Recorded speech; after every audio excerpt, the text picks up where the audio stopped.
ngasi buduna lakliba video Israel amsong Palestine gi langi oiriba fibam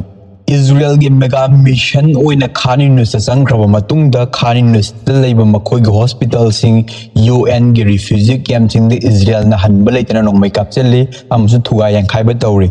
masina maram oiduna Khan Yunis laiba praja mayam sing mafam doktuna to mafam sing do hongdokre hat patupba sigi marakta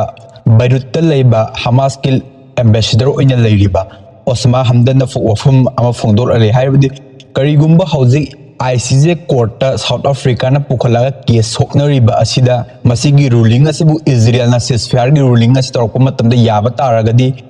Hamas ki maikei da gichu permanent oiba ceasefire se yagani ani subada Palestine gi fazal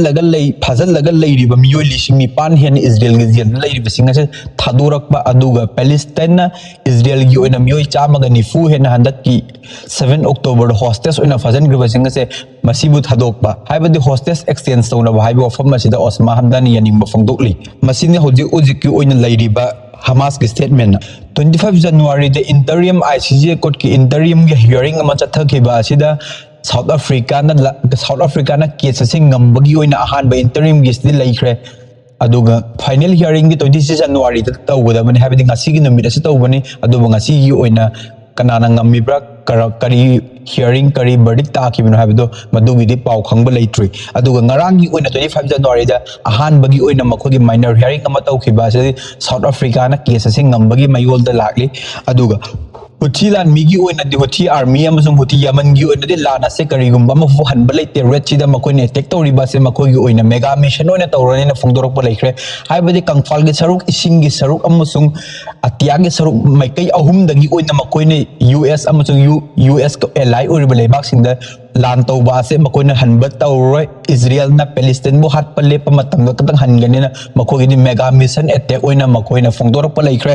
Israel gi prime minister na ahan bo oina makoi gi Palestine gi leiriba praja mayam se Africa gi leibak Republic of Congo da makoi gi settlement sembage proposal ama pukhalakpagi paukhum oina Yemen Houthi singna UN oda proposal ama pukhalale haibadi makoi ne Israel gi leiriba Israel gi miyam singam su Israel gi government ase punna makoi gi oina tongan ba samudra da island ama semage adugi island adu de Israel gi missing ase sathan croin na UN oda proposal ama thangal le haibadi yamna usitha oida wangang sangang da Yemen kangbu sina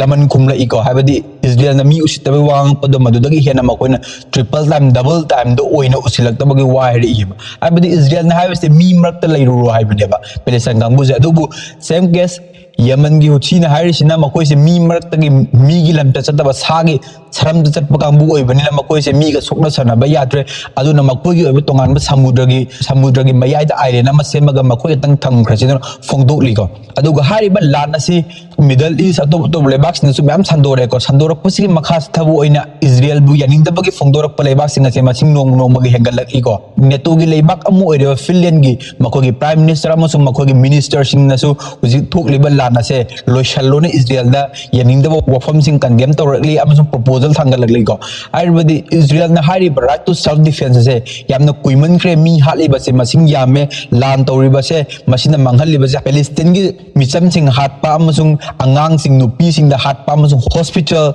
aduga leiriba infrastructure thugai pasini hele aduna lana se loishallo na makoi ni yaning da bagi wafam akan ba wafam sing thamlak pa hori Finland dagi US ki maikai dagi yaning da wafam phangdorai US ki senator maming na harabada Bernie Sanders ne mahangna point me am puthurok lei ko habadi Israel na tawriba ase yamna miyol bagi lapchat latte makoi na hatli ba se nupi amasung angang hakta mi lising tractor hele amasung makoi ni school hospital infrastructure thugai re masigi list me am puthorala makoi congress ko ba session na man puthoro famjing thamni ko aduga Israel na tawri ba si miyo bagi lamchat latte haiduna fongdokli makha cha tharak po ina Finland sula lakri ne ba masida ka to bolai ba kaya marum lak ka dori bono leba kaya na Israel tawri ba se condemn torok ka dori bono haibadu de matam gi matung ina ko khangmin naragani aduga hujik thok liba lan Israel amso Palestine gi thok liba lan asigi makha cha tharak po oina Iran da di makoi lana sidasu yausali adu kuchu kulai semba su makoi de ꯂꯦꯞꯄ ꯂꯩꯇꯦꯀꯣ ꯏꯔꯥꯟꯒꯤꯗꯤ ꯂꯥꯟ ꯃꯅꯨꯡꯗ ꯑꯅꯧ ꯑꯅꯧꯕ ꯈꯨꯠꯂꯥꯏ ꯀꯌꯥ ꯑꯃ ꯁꯦꯝꯕꯒꯤ ꯄꯥꯎꯁꯤꯡ ꯏꯟꯇꯔꯅꯦꯁꯅꯦꯜ ꯃꯦꯗꯤꯌꯥꯗꯒꯤ ꯑꯇꯣꯞ ꯑꯇꯣꯞꯄ ꯃꯈꯣꯏꯒꯤ ꯖꯔꯅꯦꯂꯤꯁꯇꯒꯤ ꯑꯩꯈꯣꯏꯅ ꯇꯥꯕ ꯐꯪꯉꯤꯀꯣ ꯍꯥꯏꯔꯤꯕꯁꯤꯒꯤ ꯃꯈꯥ ꯆꯠꯊꯔꯛꯄ ꯑꯣꯏꯅ ꯏꯔꯥꯟꯅ 2018-19ꯗ ꯁꯥꯈꯤꯕ ꯈꯨꯠꯂꯥꯏꯁꯤꯡ ꯑꯁꯦ ꯍꯧꯖꯤꯛ ꯊꯣꯛꯂꯤꯕ ꯂꯥꯟ ꯑꯁꯤꯒꯤ ꯃꯔꯛꯇ ꯃꯈꯣꯏꯅ ꯑꯞꯒ꯭ꯔꯦꯗ ꯇꯧꯕꯒꯤ ꯄꯥꯎ ꯐꯪꯉꯤꯀꯣ ꯃꯈꯣꯏꯅ ꯃꯔꯨꯑꯣꯏꯅ ꯃꯤꯁꯥꯏꯜ ꯃꯈꯜ 4ꯗ ꯑꯞꯒ꯭ꯔꯦꯗ ꯇꯧꯕꯒꯤ ꯄꯥꯎ ꯂꯩꯔꯤ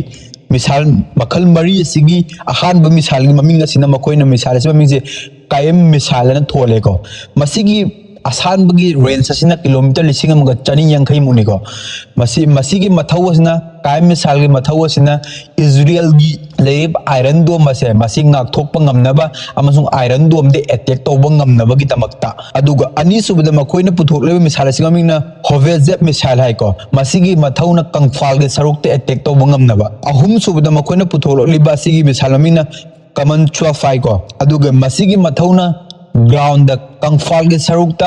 ꯂꯥꯟꯃꯤꯁꯤꯡꯅ ꯄꯨꯕ ꯌꯥꯕ ꯃꯤꯁꯥꯏꯜ ꯑꯃꯅꯤꯅ ꯐꯣꯡꯗꯣꯛꯂꯤꯀꯣ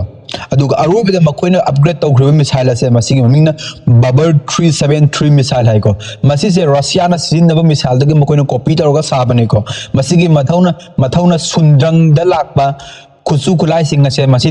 ꯊꯠꯄ ꯉꯝꯅꯕꯒꯤꯗꯃꯛꯇ ꯍꯥꯏꯕꯗꯤ ꯏꯌꯔ ꯁ꯭ꯄꯦꯁꯀꯤ ꯑꯣꯏꯅ ꯑꯗꯨꯒ ꯏꯔꯥꯟꯅ ꯁꯥꯔꯤꯕ ꯃꯈꯣꯏꯒꯤ ꯃꯤꯁꯥꯏꯜ ꯃꯈꯣꯏꯒꯤ ꯈꯨꯠꯁꯨ ꯈꯨꯠꯂꯥꯏ ꯁꯥꯔꯤꯕꯁꯤꯡ ꯑꯁꯦ ꯃꯈꯣꯏꯒꯤ ꯔꯦꯟꯖ ꯂꯧꯔꯤꯕ ꯑꯁꯦ ꯃꯁꯤꯗꯤ ꯏꯖꯔꯦꯜꯅꯤꯀꯣ ꯃꯔꯨꯑꯣꯏꯅ ꯏꯖꯔꯦꯜꯗꯒꯤ ꯍꯥꯏꯕꯗꯤ ꯏꯖꯔꯦꯜꯒꯤ ꯀꯔꯝꯕ ꯃꯐꯝ ꯐꯥꯎꯕꯗ ꯀꯥꯞꯁꯤꯟꯕ ꯌꯥꯒꯅꯤ ꯏꯖꯔꯦꯜꯒꯤ ꯀꯔꯝꯕ ꯕꯣꯔꯗꯔ ꯐꯥꯎꯕꯗ ꯊꯨꯒꯥꯏꯕ ꯌꯥꯒꯅꯤ ꯍꯥꯏꯕꯁꯦ ꯃꯁꯤꯅꯤꯀꯣ ꯍꯥꯏꯔꯤꯕ ꯈꯨꯠꯂꯥꯏꯁꯤꯡ ꯑꯁꯤ ꯏꯖꯔꯦꯜꯒ ꯇꯦꯜ ꯑꯕꯤꯕ ꯃꯈꯣꯏꯒꯤ ꯀꯣꯅꯨꯡ ꯑꯁꯤ ꯌꯧꯕ ꯉꯝꯕ ꯈꯨꯠꯂꯥꯏ ꯉꯥꯛꯇꯅꯤꯀꯣ ꯃꯣꯏꯅ ꯍꯟꯗꯛꯀꯤ ꯈ꯭ꯋꯥꯏꯗꯒꯤ ꯑꯅꯧꯕ ꯑꯣꯏꯅ ꯑꯞꯒ꯭ꯔꯦꯗ ꯇꯧꯔꯛꯈ꯭ꯔꯤꯕ ꯑꯁꯦ ꯃꯁꯤꯅꯤ ꯍꯧꯖꯤꯛ ꯄꯦꯂꯦꯁꯇꯥꯏꯟ ꯑꯃꯁꯨꯡ ꯏꯖꯔꯦꯜꯒꯤ ꯁꯝꯂꯞꯄ ꯂꯥꯟꯒꯤ ꯐꯤꯕꯝ